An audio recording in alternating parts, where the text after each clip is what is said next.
way that Fani Willis has had her reputation and her integrity challenged, and the manner in which this has gone on has, from its very start, been fueled by white nationalism through the rhetoric of none other than Donald Trump. I've heard it all in this Fani Willis saga.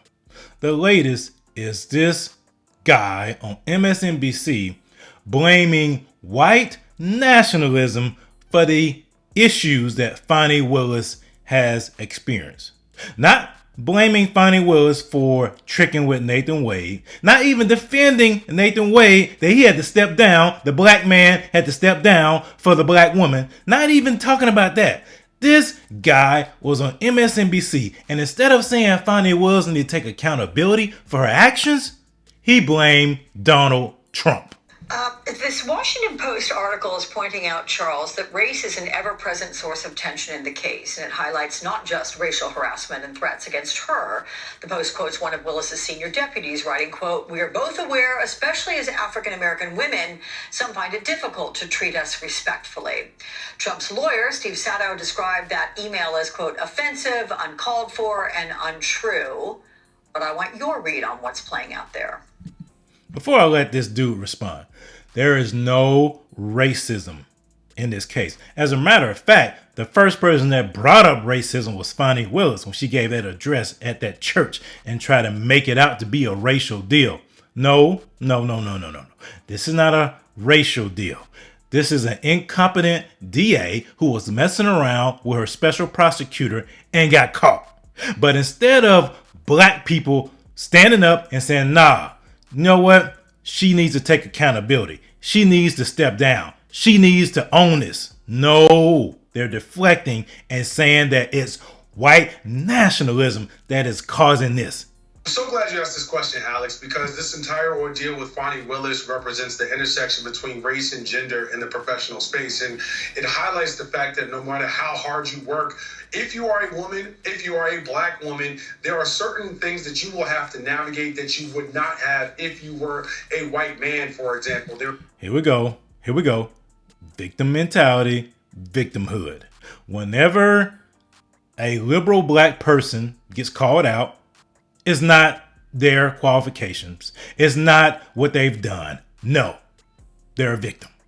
Blame the system. Blame white nationalism. And so while I do understand why Steve Sadow may have sort of been offended by it, at the end of the day, it truly is undeniable that the way that Fani Willis has had her reputation and her integrity challenged, and the manner in which this has gone on has, from its very start, been fueled by white nationalism through the rhetoric of none other than Donald Trump. Look at his...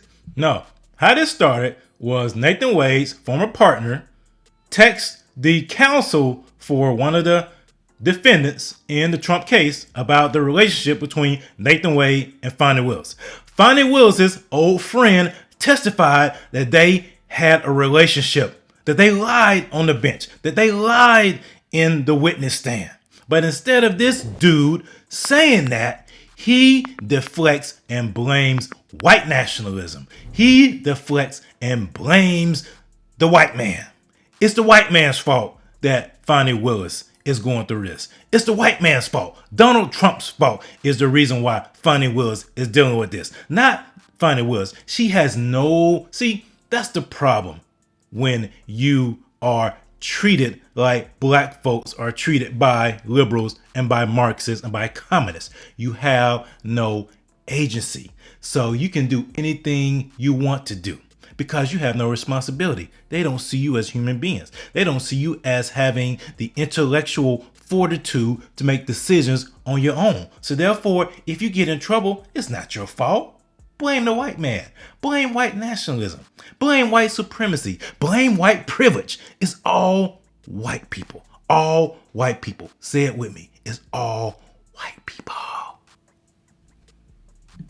Attacks on Alvin Bragg, look at his attacks on Letitia James, look at his attacks on Fani Willis, and contrast those to the things that he said about Jack Smith. One, they're attacking his professional acumen. The other is their humanity and their qualifications, which is a professional insult and very offensive. All of those things are rooted in white nationalism and speak to the very point that Fani Willis was making about that intersection of race and gender. Thank you for that well-spoken reality check. I appreciate it. And so funny, this guy, he goes on this interview with a white woman, a liberal white woman, who has been the main culprit in this feminism that has run rampant in the black community, that has been pushed by liberals and Marxists, that has destroyed the black family, that has kicked the black man out of the household. This man is not recognizing what has happened. That Fani Willis was messing around with a married man. That married man's home was destroyed. But yet, instead of telling Fani Willis to take accountability for her actions, no, it's the white man's fault. What about supporting Nathan Wade? Where's the support for Nathan Wade? Where are people coming to his defense? Nah, he's a castaway. He's just collateral damage. And that's why I tell you that. This is why I tell black men, the Democrats and liberals do not care anything about you. The Fani Willis case proves it. Everything that's happened with Fani Willis proves black men, you are disposable. Black men, you are just there. They only care about you if you are in a body bag, if you are gay, or if you are effeminate. If you're a strong, biblical, masculine man, they don't want you. You are a threat to them. And so therefore, Nathan Wade was disposable. You saw how Fani Willis was quick to get rid of Nathan Wade. She was quick to get rid of that black man. And let me show you this one other video to show how emasculated black men are coming to the defense of Fani Willis. Following remarks she made at a church in January about the election interference case against former President Donald Trump. 11 Alive's Erica Murphy is taking a closer look at the judge's decision and Willis's remarks made at a Metro Atlanta church. I was surprised that he admonished her for what she said at the church because it wasn't directly about these defendants. Associate Professor John Acevedo, who teaches law at Emory University, says Judge Scott McAfee's criticism of comments Fulton County DA Fani Willis made at Big Bethel Church wasn't necessary, but he does admire the way the judge ruled. The judge ruling Willis could stay on the election interference case if Special Prosecutor Nathan Wade stepped down after defense attorneys alleged Willis and Wade were romantically involved and had financially benefited from Willis's appointing Wade to the case. I think the decision really reflects his desire to end distractions in this case. Parishioner Keith Burnett agrees McAfee's decision to allow Willis to remain was fair. I felt like his decision was spot on because the people on the other side made it a moral thing and it wasn't a moral thing. There you go. They found one man, one emasculated black man to support Fani Willis. No. The other side did not make it a moral thing. Fani Willis stood up in the pulpit of that church and made it a moral thing. She made it a moral thing.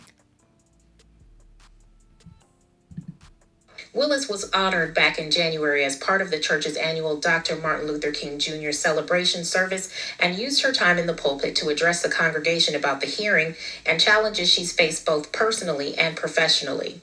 I appointed 3 special counsel, as is my right to do. Paid them all the same hourly rate. They only attacked one. Burnett was there the day Willis's speech was delivered and says he was moved by it. The fact is, she talked about...